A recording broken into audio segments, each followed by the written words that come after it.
In a small rural shelter called Riverside Animal Services, where fluorescent lights buzzed overhead and the smell of bleach mixed with wet dog, there lived a rust-colored dog in kennel 14.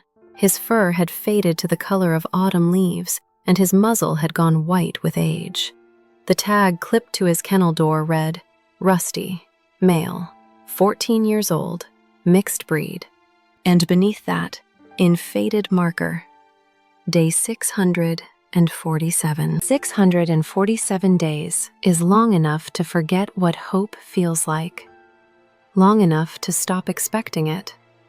Long enough that even the kindest shelter workers start using the phrase quality of life in hushed tones when they think you can't hear. This is the story of the dog no one wanted and the woman who finally saw him. Rusty didn't bark at visitors anymore.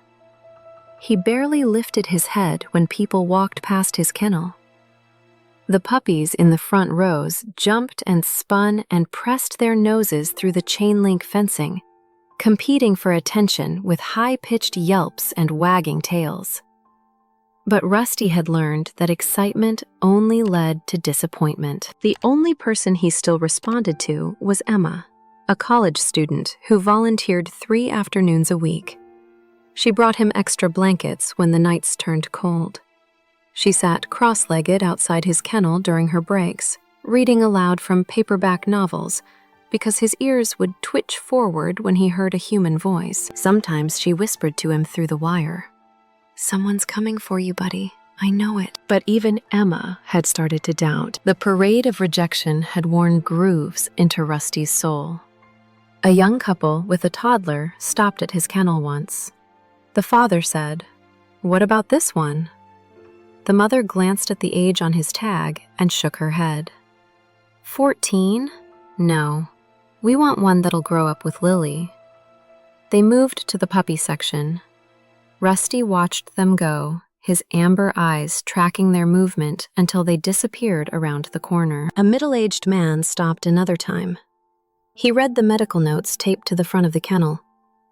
"Arthritis. Heart murmur. Requires daily medication." The man sighed and said, "Poor guy. But I can't afford that." He adopted a young beagle from Kennel 3 instead. Then there was the retired couple. The woman knelt by Rusty's kennel and said, "Oh, honey, look at his face." Her husband replied, "We just lost Duke 6 months ago." "I can't do this again so soon. He doesn't have long left." The woman hesitated, her hand pressed against the chain link, but her husband pulled her away gently, and Rusty lowered his head back onto his paws. The worst was the little girl. She couldn't have been more than 8 years old. She stopped at kennel 14 and pressed her face close to the wire. "Mommy, this one's sad. Can we take him?" Sharon, the shelter director, knelt beside the girl and explained gently, "Sweetie, Rusty is a senior dog. He needs someone who can give him special care." The mother said, "We're looking for a dog that can keep up with the kids." "I'm sorry, sweetheart." As they walked away, Rusty rose. Slowly, painfully, his arthritic joints protesting every movement. He took 3 steps toward the front of the kennel, and he picked up his stuffed duck toy, the only possession he had left from his old life, and placed it at the gate. An offering, a plea, a last desperate attempt to say, "Choose me. Please, choose me." Emma, watching from across the room, had to turn away to hide her tears. He still believed, you see. After 647 days of being passed over, looked past, deemed too broken to love, he still believed someone might choose him. And that kind of faith, that kind of stubborn, foolish hope breaks your heart twice. Once when you see it, and again when you realize how rarely it's rewarded. But to understand why Rusty waited with such patience, you have to know where he came from. You have to know what he lost. 2 years before Kennel 14, Rusty lived in a small house with blue shutters and a porch swing. He lived with a woman named Eleanor Martinez, 78 years old, widowed, with a garden full of tomatoes and marigolds that blazed orange in the summer sun. Eleanor had adopted Rusty as a puppy 12 years earlier, shortly after her husband passed away. The house had felt too quiet without footsteps, without conversation, without life. So she'd gone to a shelter much like Riverside, and she'd chosen a scrappy, rust-colored puppy with oversized paws and ears that flopped when he ran. They'd grown old together. Their routine was sacred, predictable, comforting. Every morning, Eleanor made oatmeal for herself and gave Rusty a spoonful with blueberries mixed in. Mid-morning, they sat on the porch swing.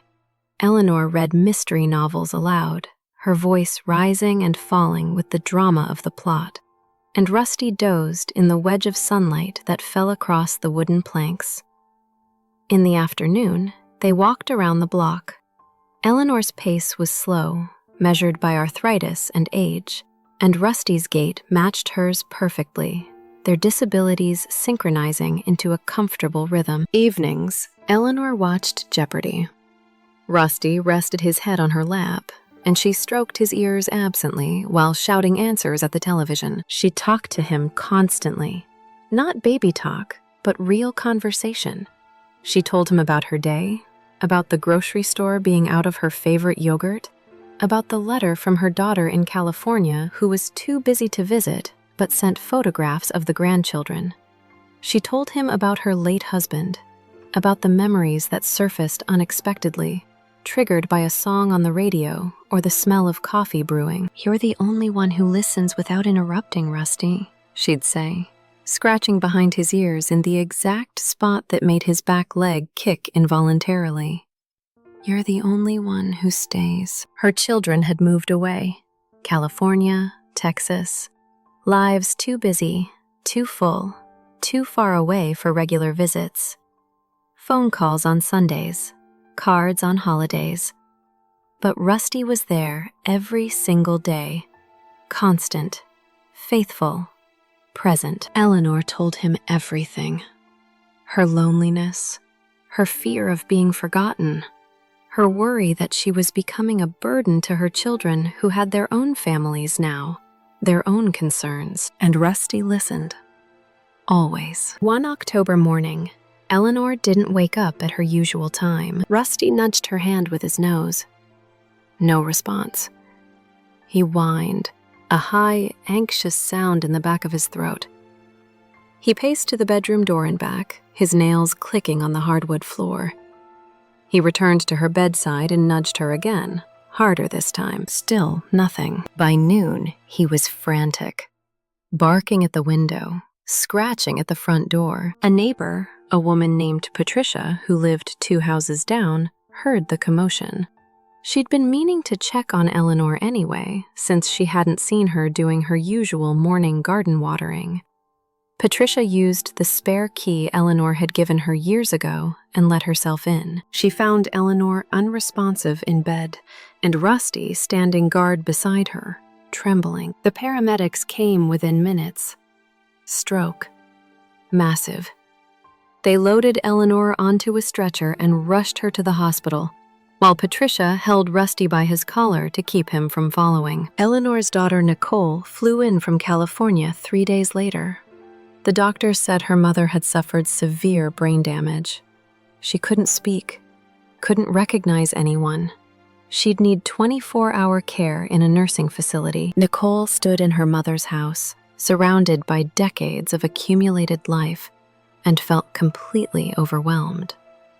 She had to clean everything out, sell the house, use the proceeds to pay for Eleanor's care. Rusty sat by the front door the entire time, waiting for Eleanor to return. Nicole tried.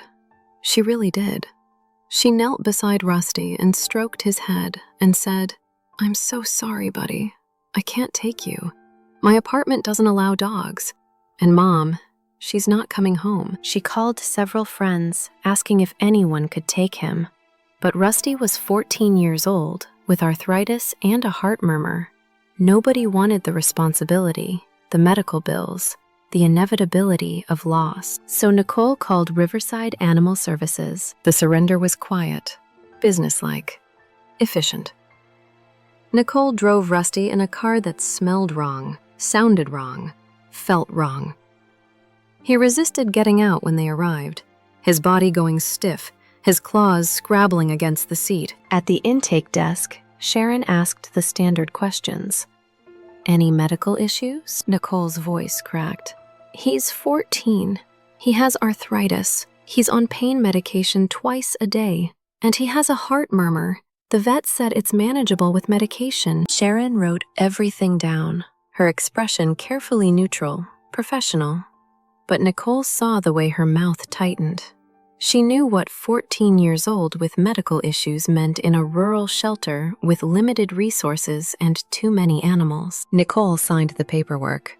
She handed over the bottle of pain medication, the bottle of heart medication, the bag of prescription food. And she handed over Rusty's stuffed duck toy, the only thing he'd ever consistently played with since puppyhood. "Eleanor gave him this when he was just 8 weeks old," Nicole said, crying now, not bothering to hide it. "Please, find him someone good." Sharon said, "We'll do our best." But they both knew what that meant. They both knew the statistics. Nicole knelt one last time. She wrapped her arms around Rusty's neck and whispered, "I'm sorry. I'm so, so sorry. I love you. Mom loved you so much." Then she stood up and walked out the door. Rusty watched her leave, watched the door close.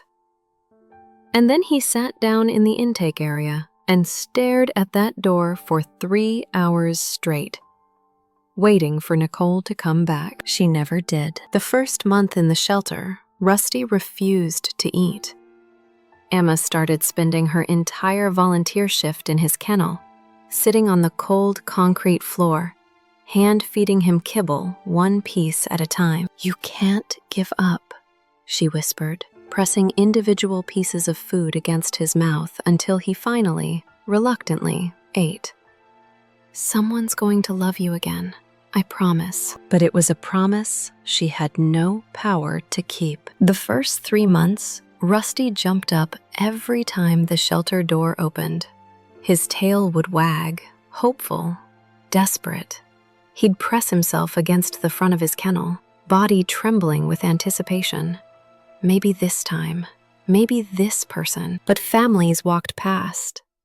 They chose younger dogs, healthier dogs, dogs with more years ahead of them than behind. By month 6, Rusty only lifted his head when someone approached. By month 9, he barely opened his eyes. By the 1-year mark, he'd stopped responding to visitors entirely. He lay on his thin blanket, facing the back wall of his kennel, and the only sign he was still alive was the slow rise and fall of his ribcage. The veterinarian, a woman named Dr. Brenda Hutchinson, examined him during one of her monthly volunteer visits to the shelter. She ran her hands over his body, listened to his heart, looked into his eyes with a penlight. "Physically, he's stable," she told Sharon quietly, outside Rusty's kennel where he couldn't hear. "His heart murmur hasn't worsened. The arthritis is manageable. But emotionally..." She paused, choosing her words carefully. "Depression is real in dogs. If he doesn't find a home soon, his body will start shutting down. He's given up." Sharon asked the question she'd been dreading. "How long?" Dr. Hutchinson shook her head. "Could be months. Could be weeks. I've seen it happen. They just stop fighting." Emma started bringing Rusty to the quiet room, a small office in the back of the shelter that was used for staff meetings. She'd lift his 35-pound body, carry him there, and let him sleep on the old couch instead of the concrete floor. She'd sit beside him, doing her homework, and talk to him about her classes, her roommate problems, her worries about graduation. But she couldn't take him home. Her landlord had a strict no pets policy. She'd tried to negotiate, had begged, had offered to pay extra. The answer was always no. By day 647, even Emma had started to prepare herself for the conversation she knew was coming. The conversation about quality of life, about letting go, about humane euthanasia. She couldn't bear the thought of it. But she also couldn't bear watching Rusty fade away in that kennel. There's a certain kind of cruelty in hope deferred. It becomes a sickness, a weight, something that presses down on the chest until breathing becomes difficult. Rusty's heart was already murmured, already weakened, and it was breaking in ways no medication could fix. But on day 647, something changed. Mary Thompson was 64 years old, and she sat in her living room on a Tuesday afternoon in November, staring at a water stain on the ceiling that had been there for 8 months. She kept meaning to call someone to fix it, but calling someone required energy she didn't have. Her husband David had died 2 years earlier. Sudden heart attack. No warning. He'd kissed her goodbye in the morning, walked out the door to go to work, and collapsed in the parking lot of his office building. Gone before the ambulance arrived. Her daughter Claire lived in Seattle now, 3,000 miles away. She called every Sunday, her voice careful and worried. "Mom, you need to get out of the house. Join a book club. Volunteer somewhere, something." Mary had tried. She'd gone to grief support groups at the local community center. They'd helped briefly. But the loneliness was a living thing now, something that breathed in the empty spaces of her home, that grew larger every day. 6 months ago, her dog Molly had died. A 15-year-old golden retriever she and David had adopted together back when they thought they'd have decades ahead of them.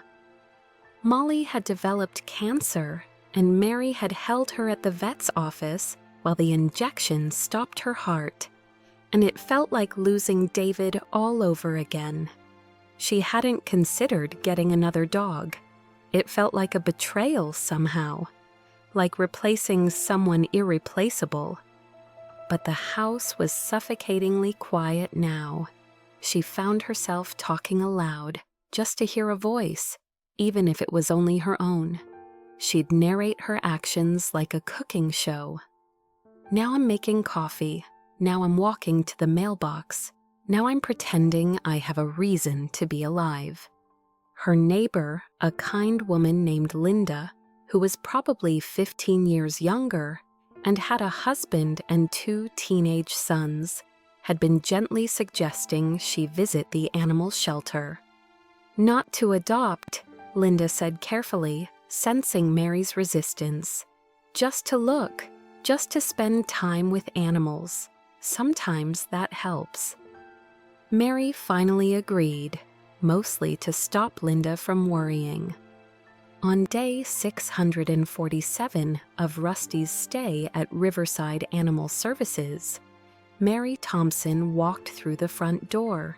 She had no intention of adopting. She was just looking, just spending an hour somewhere different, somewhere that wasn't her quiet house, with its water-stained ceiling and its rooms full of memories. The barking hit her like a physical force. Puppies jumped at kennel doors, their bodies slamming against chain link with enthusiasm that bordered on violence. Young dogs spun in circles, desperate for attention, their barks overlapping into a wall of sound. A beagle howled. A terrier mix launched itself repeatedly at its kennel gate. Mary felt overwhelmed immediately, guilty.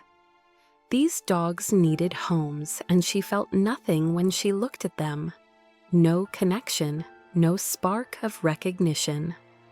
She approached the front desk where Sharon was processing paperwork. "I'm sorry," Mary said quietly.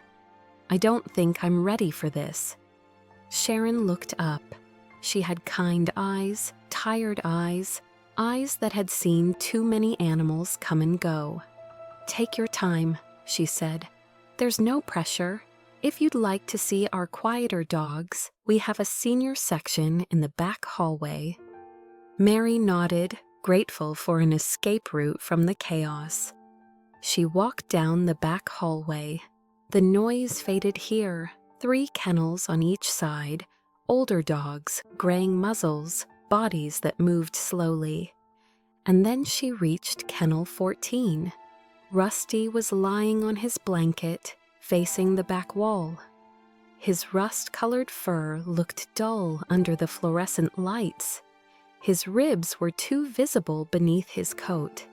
Mary stopped. The tag on his kennel read, Rusty, male, 14 years old, mixed breed, day 647. She did the math in her head. 647 days, almost 2 years, almost 2 years in this kennel. She knelt slowly, her own arthritic knees protesting. "Hello, sweetheart," she said softly. Rusty's ear twitched. Slowly, so slowly, he turned his head. His amber eyes met hers. And Mary felt something crack open inside her chest, a fissure, a breaking, a painful expansion of something she'd thought was permanently closed. She saw it all in his face. The exhaustion, the resignation, the flicker of hope he was trying so hard not to feel because hope hurt too much. When it died over and over again, she knew that look. She'd seen it in her own mirror every morning for 2 years. "Oh," she whispered, tears spilling over before she could stop them. "Oh, sweetheart, you've been waiting so long, haven't you?" Rusty rose on stiff legs. Each movement looked painful, deliberate. He limped to the front of the kennel, and he picked up his stuffed duck toy, faded and threadbare, and placed it at her feet. Mary broke down sobbing, great heaving sobs that bent her forward, that shook her shoulders, that came from somewhere deep and wounded and raw. Emma appeared beside her, kneeling down, a hand on Mary's shoulder. "That's Rusty," she said gently. "He's special, but I have to be honest with you, he's 14 years old, and he has some medical needs." Mary nodded, still crying, unable to speak. Emma explained. Arthritis, heart murmur, daily medications, special diet. Likely only a year or 2 left, maybe less. "He won't have a lot of years left," Emma said, her own voice thick with emotion. "But he deserves to spend whatever time he has left being loved. He deserves that." Mary's voice cracked when she finally spoke. "I just lost my dog 6 months ago, and before that, my husband. I don't know if I can survive another loss so soon." Emma was quiet for a moment. Then she said, "I understand, I do. But can I tell you something? Every single day, her Rusty wakes up and hopes. Even after 647 days of disappointment, he still hopes. And I think maybe you're the person he's been hoping for." Mary looked back at Rusty. He was watching her with those ancient, patient eyes. Not demanding, not begging, just waiting. The way he'd been waiting for 647 days. "Can I walk him?" Mary asked. They took Rusty to the small outdoor area behind the shelter. A chain-link enclosure with patchy grass and a few scattered toys that had seen better days. Rusty walked slowly beside Mary, a donated leash clipped to his collar. Every few steps, he'd stop and lean gently against her leg. Not pulling, not rushing, just touching her, as if to make sure she was real. Mary found herself talking to him, narrating her thoughts the way she used to with Molly, the way she used to with David before he died. "I don't know if I'm strong enough for this," she said quietly.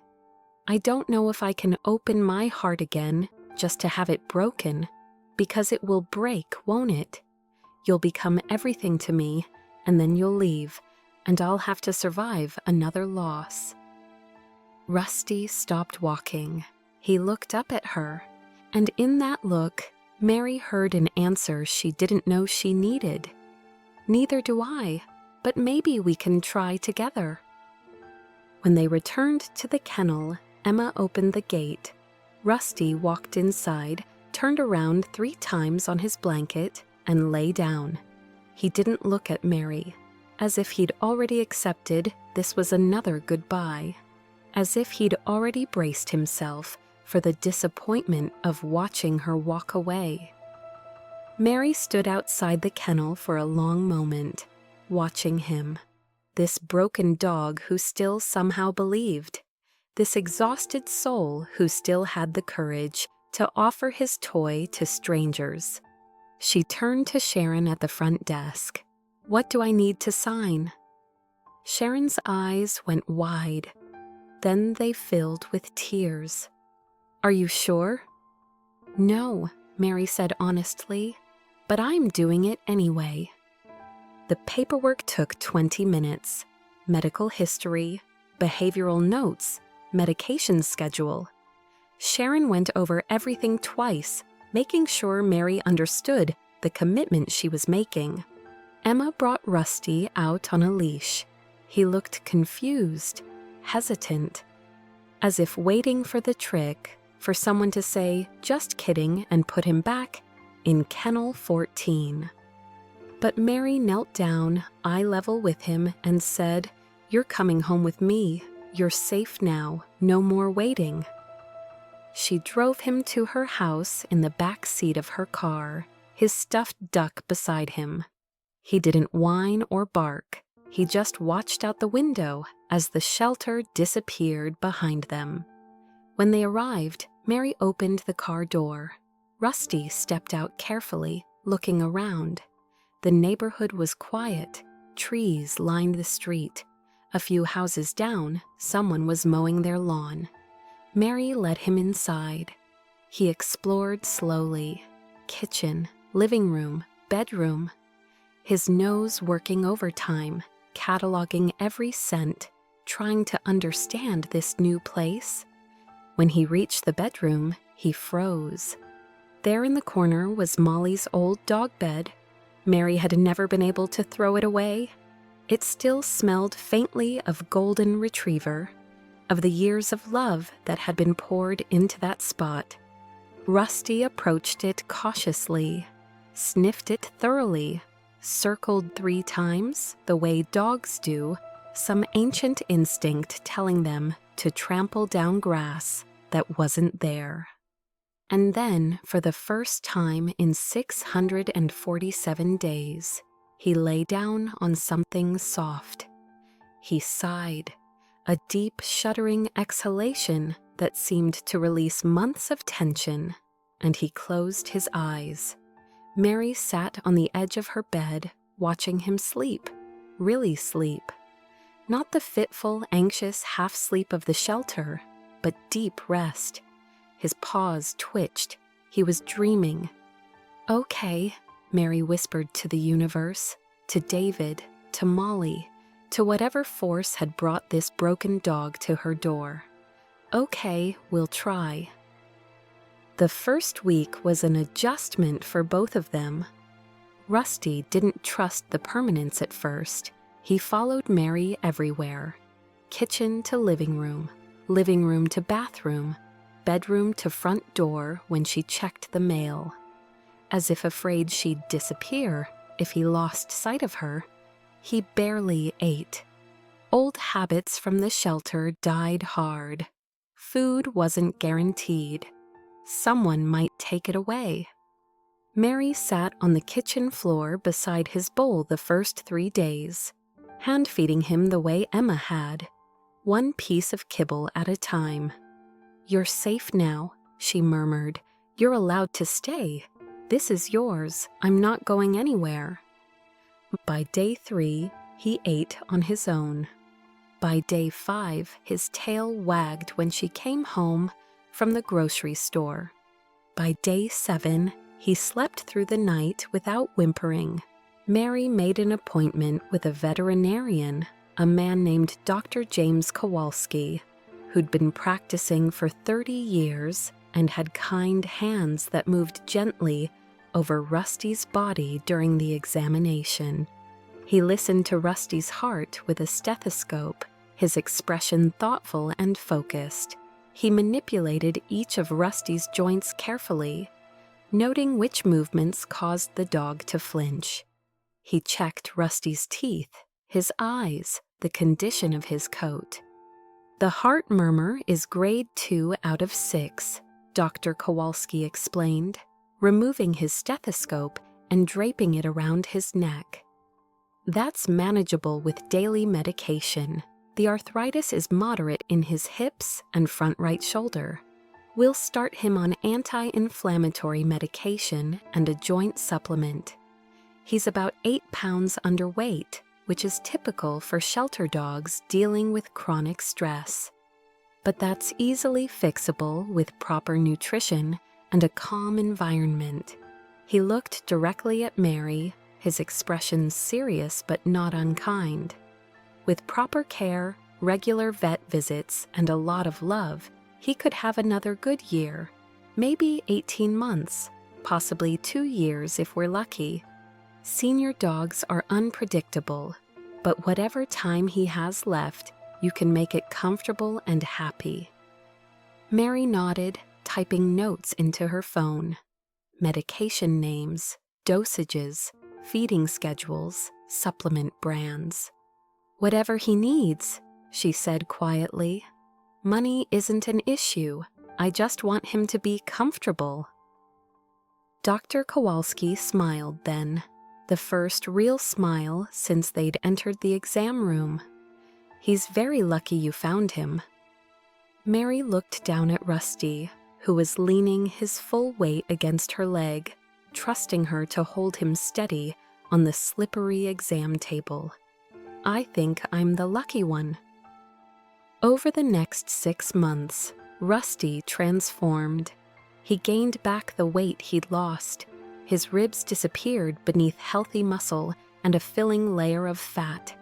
His coat regained its shine, the rust color deepening to something rich and lustrous, catching the light when he moved.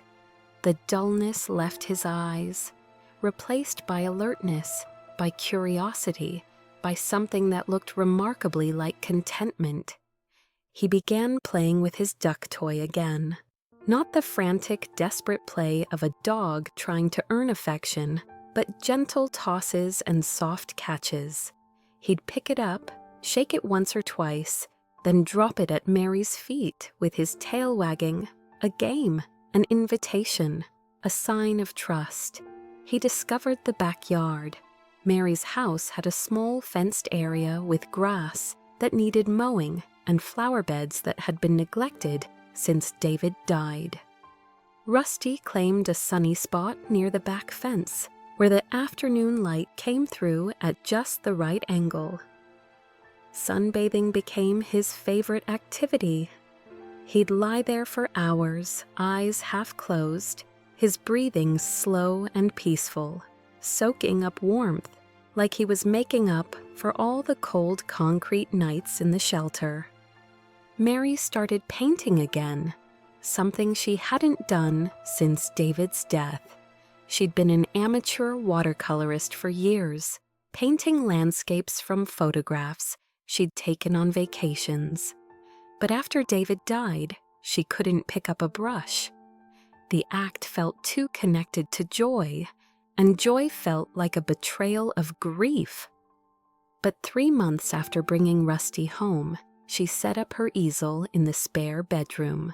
She bought new watercolors, new brushes, fresh paper, and she painted.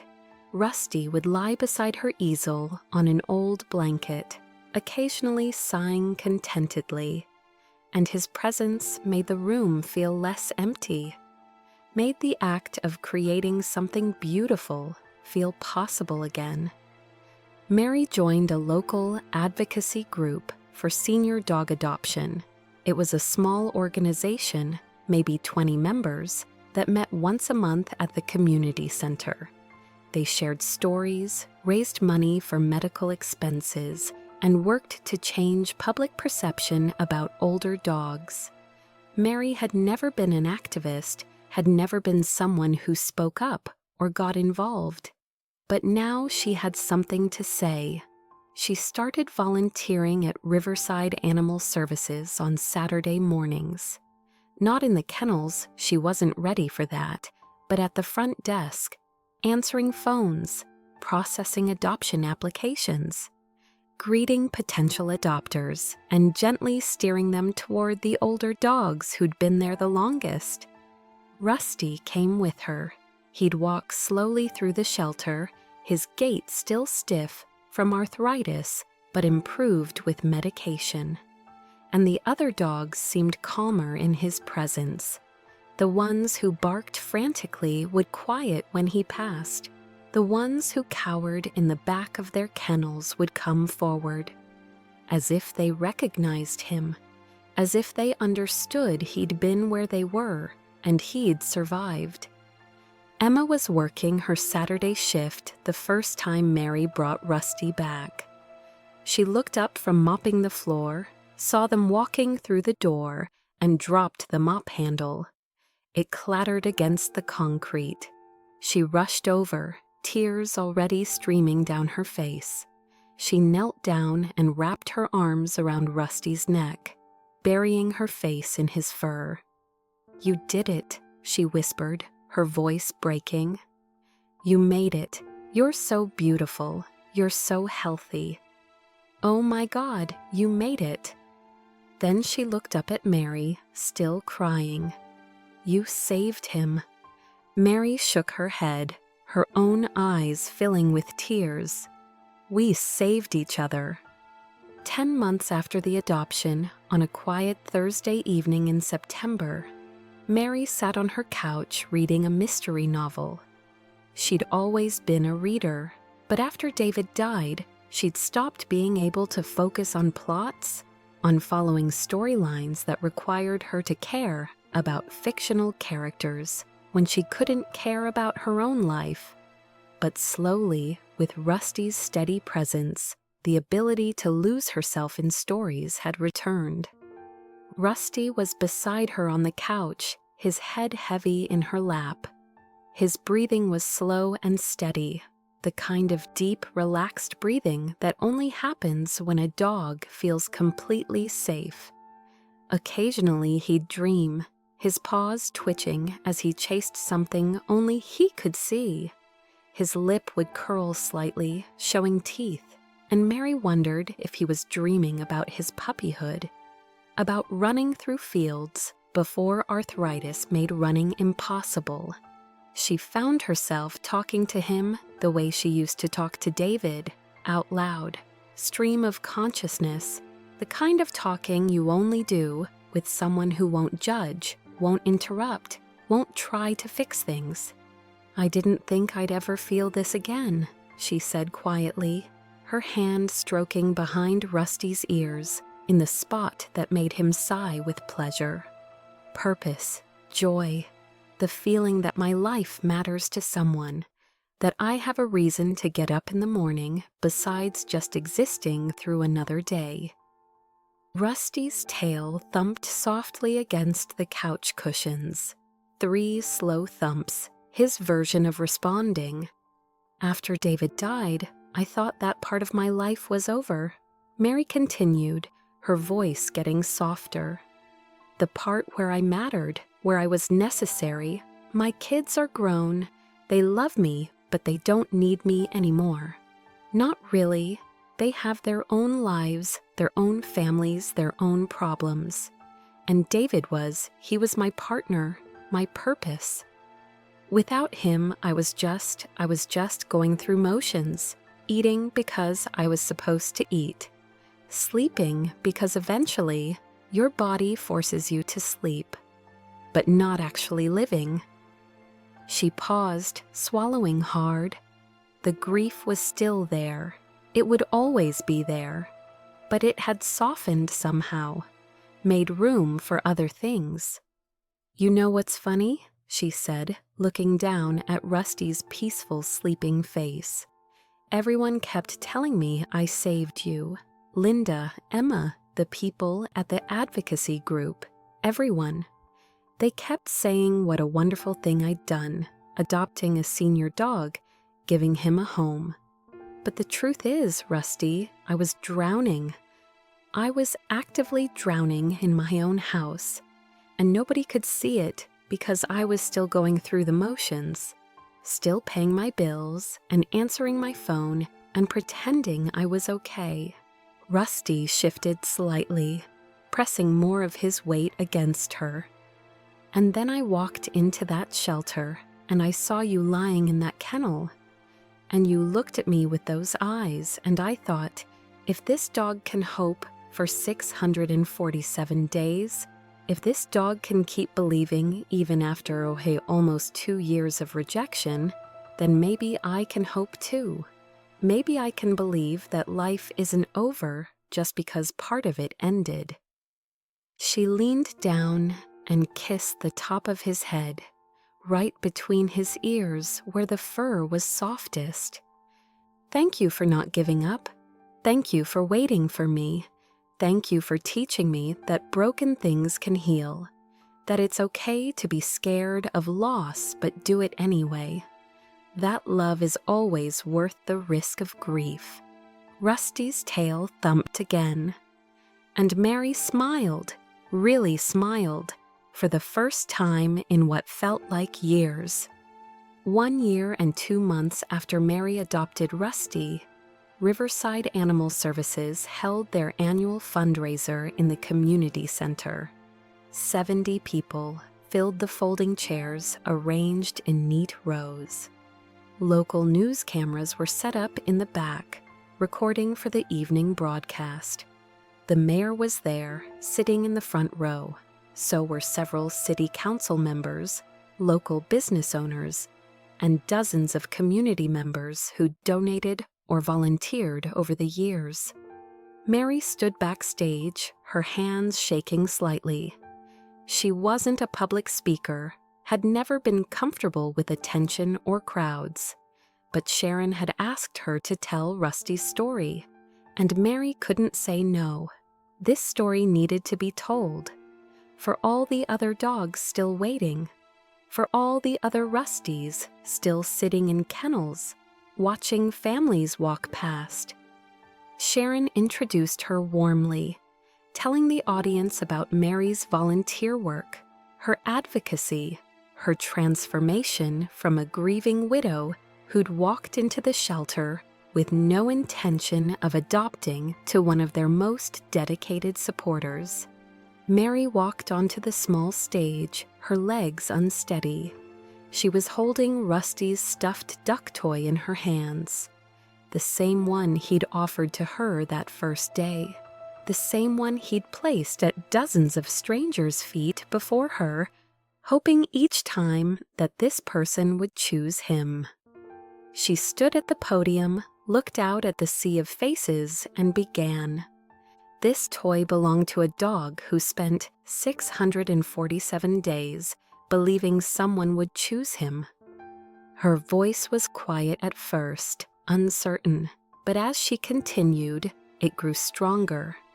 She told them everything: Eleanor's stroke, Nicole's impossible choice, the surrender, the years in the kennel, the parade of families who walked past, the little girl who'd wanted him but couldn't have him, the medical issues that made people hesitate, the weight loss from depression, the way he'd stopped hoping, stopped believing, until even the shelter staff started discussing euthanasia.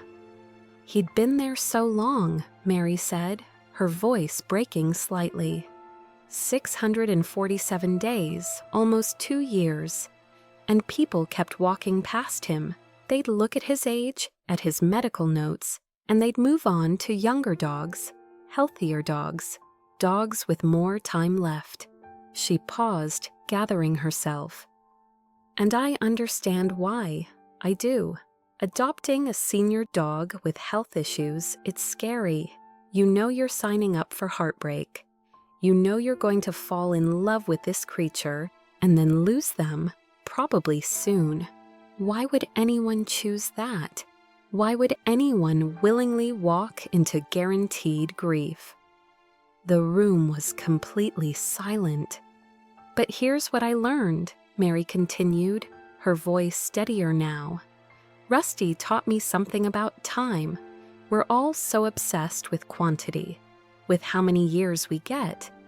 But what about quality? What about the depth of connection? Rusty has been part of my life for a little over a year now, just 1 year. But he's changed everything. He's given me purpose again. He's given me joy. He's given me a reason to wake up in the morning and be excited about the day ahead. She looked down at the duck toy in her hands. If I'd known that first day at the shelter that I'd only get a year or 2 with him, would I still have adopted him? Absolutely, without question, because that year has been more meaningful, more full of love and laughter and genuine happiness than the 2 years before it when I was just existing. Mary's voice grew passionate now, urgent. There are dogs in shelters right now who've been there for months, for years. Senior dogs who are healthy, who are loving, who have so much left to give. But they're being overlooked because people are afraid. Afraid of the medical costs, afraid of the short timeline, afraid of the grief. She looked directly at the audience. But what if we reframed it? What if instead of thinking about what you'll lose, you thought about what that dog will gain? Every single day I spend with Rusty is a day he's not in a concrete kennel. A day he's warm and comfortable and loved. A day he gets to sleep on a soft bed and eat good food and feel the sun on his face. And yes, someday I'll lose him. Someday my heart will break again. But that pain will be worth it. It's already worth it. She saw people in the audience wiping their eyes, saw Sharon crying openly in the front row, saw Emma standing against the back wall with tears streaming down her face. If you're considering adoption, Mary said, her voice soft but clear, please don't overlook the seniors. Don't overlook the ones with medical needs. Don't overlook the ones who've been waiting the longest. Because I promise you, they have so much love left to give. They're not broken. They're not used up. They're just dogs who've had some bad luck, who've lost people they loved, who are trying so hard to believe that someone will choose them. She held up the duck toy. Rusty placed this at my feet on the day we met. After 647 days of rejection, he still had the courage to offer himself, to hope, to believe. And he taught me that I could do the same, that I could open my heart again even after loss, that I could risk grief because the alternative, shutting myself off from love, was so much worse. Mary's voice broke on the last sentence, but she pushed through. He spent 647 days believing someone would want him, and he was right. He just had to wait for the right person, for someone who needed him as much as he needed her, for someone who understood that broken things can heal each other, that love doesn't require a guarantee of forever. It just requires showing up, day after day, and choosing each other for however long you get. She finished to complete silence. Then someone in the back row started clapping. Then someone else. Then the entire room was on their feet, applause filling the community center. And Mary stepped back from the podium, overwhelmed. After the fundraiser ended, people approached her. asking questions about senior dog adoption, asking about Rusty's care routine, asking if they could visit the shelter, specifically to look at older dogs. Over the next 3 months, Riverside Animal Services experienced something unprecedented. Applications for senior dogs tripled, then quadrupled. Dogs who'd been there for over a year found homes. The shelter created a senior sanctuary fund to help cover medical expenses for adopters who wanted to give older dogs a chance, but were worried about costs. Mary became a spokesperson, appearing at other shelters, speaking at fundraisers, writing articles for local publications about the joy of senior dog adoption. Local news picked up the story, then regional stations, then a national morning show called wanting to feature her and Rusty. The story went viral online. The dog no one wanted becomes the dog who changed everything. But Mary didn't care about the attention. She cared about the impact, about the other dogs finding homes, because Rusty's story had changed how people thought about senior adoption. Rusty slowed down significantly in his 16th year. The arthritis that had been manageable became more aggressive. Some mornings he struggled to stand. Mary started carrying him up the stairs when he needed to go to the bedroom. She set up dog beds in every room so he didn't have to walk far. Their walks became shorter. Then they stopped being walks at all, just sitting on the porch together.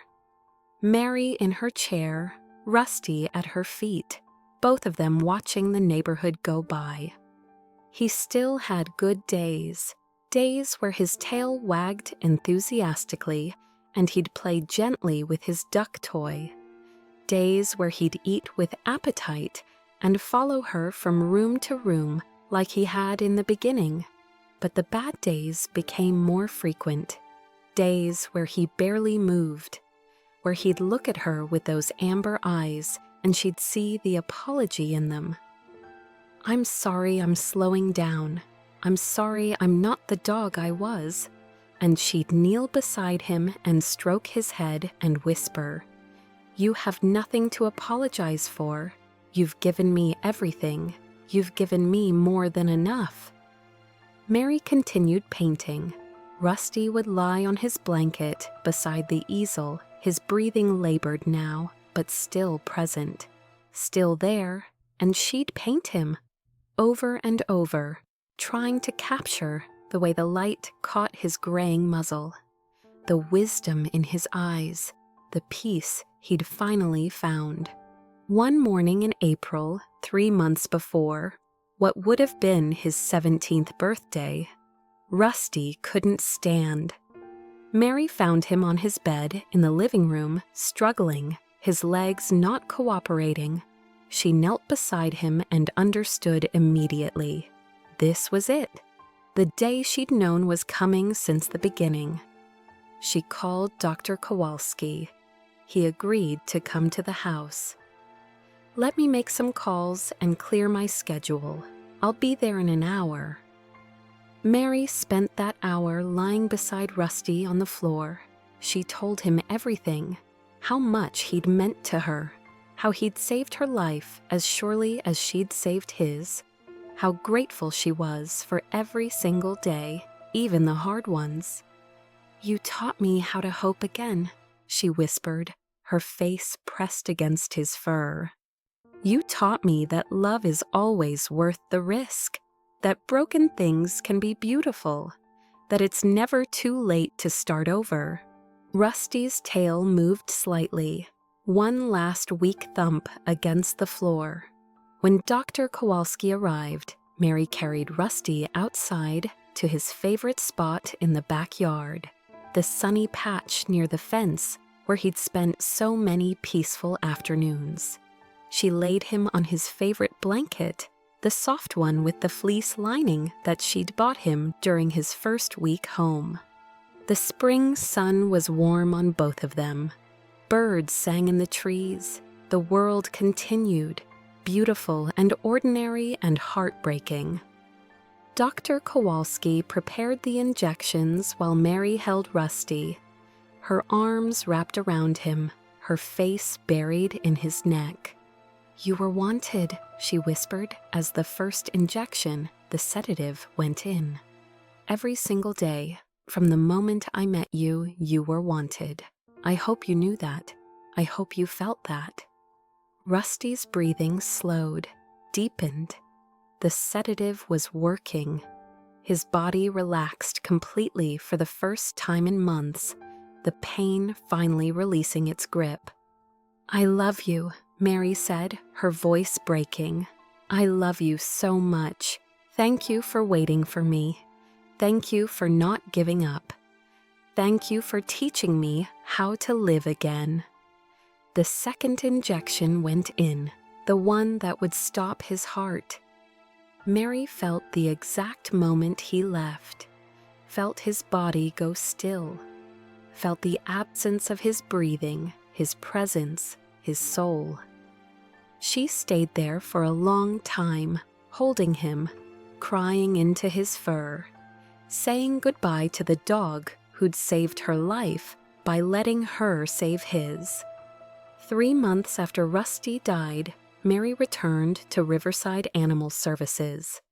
Not to volunteer, not to speak at a fundraiser, to adopt. Sharon saw her walk through the door and smiled through tears. "I was hoping you'd come back." "Not to replace him," Mary said quickly. "I could never replace him." "I know," Sharon said gently, "but to honor him." Mary nodded. They walked together to the senior section, to Kennel 6, where a 12-year-old terrier mix named Scout had been waiting for 432 days.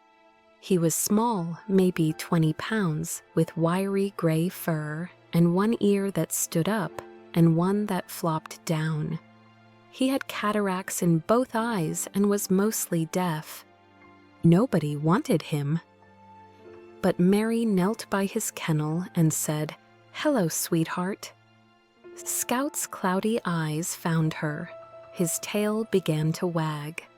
And Mary felt it again, that crack in her chest, that painful, beautiful expansion, that recognition of 2 broken souls finding each other. "What do I need to sign?" she asked. She brought Scout home in the same car she'd brought Rusty home in, set him up in the same bedroom, with the same food bowls, the same water station, but she put him in a different dog bed. Rusty's bed stayed empty, would always stay empty. A memorial to the dog who'd taught her how to love again. She kept Rusty's duck toy on the mantel. Sometimes she'd take it down and hold it, remembering the day he'd placed it at her feet, the offering, the hope, the stubborn, beautiful faith that someone would choose him. Scout settled in quickly. He was different from Rusty, more energetic despite his age, more demanding of attention. He'd bark at nothing, his deafness making him unaware of how loud he was. He'd bump into furniture, his cataracts making navigation difficult.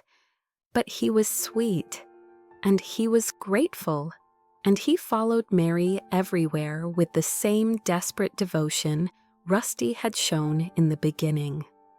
Mary continued her advocacy work, continued speaking at shelters, continued sharing Rusty's story, now with an ending. The ending where love was worth it even though it ended, where choosing to open your heart again, even after loss, was the bravest thing you could do. She painted more than ever, landscapes still, but now she included dogs in them. A rust-colored dog sitting on a porch, a rust-colored dog sleeping in the sun, a rust-colored dog at peace, and beside him, in her more recent paintings, a small terrier mix with one floppy ear. 2 broken things that had healed each other. On what would have been Rusty's 17th birthday, Mary sat on her porch with Scout curled in her lap. She was looking at the sunset, at the way the orange light painted everything golden. She thought about Rusty, about the 647 days he'd waited, about the year and a half they'd had together, about everything he'd taught her. And she realized something. He hadn't been waiting for her specifically. He'd been waiting for someone, anyone who would see him, who would recognize his worth despite his age, his medical issues, his lack of years ahead. And she hadn't been looking for him specifically. She'd been drowning, going through the motions, pretending to be alive. But they'd found each other anyway, in a concrete kennel in a rural shelter on day 647 of the longest wait of his life. A rust-colored dog with a white muzzle had placed a stuffed duck toy at the feet of a grieving woman who'd forgotten how to hope. And they'd saved each other, not immediately, not dramatically, but slowly, day by day, through the simple act of choosing each other, of showing up, of loving despite the fear, of believing that broken things could be beautiful. There was a dog who waited 647 days to be chosen, and a woman who waited 2 years to feel alive again. They found each other in the back corner of a shelter, both believing they had nothing left to offer the world. They were both wrong, because sometimes the most powerful love stories aren't about perfect beginnings. They're about two broken souls deciding that broken is still worth choosing, that being wanted is something we all deserve, even when we've stopped believing it ourselves, and that love, real love, doesn't require a guarantee of forever. It just requires showing up today, and tomorrow, and the day after that, for however long you get.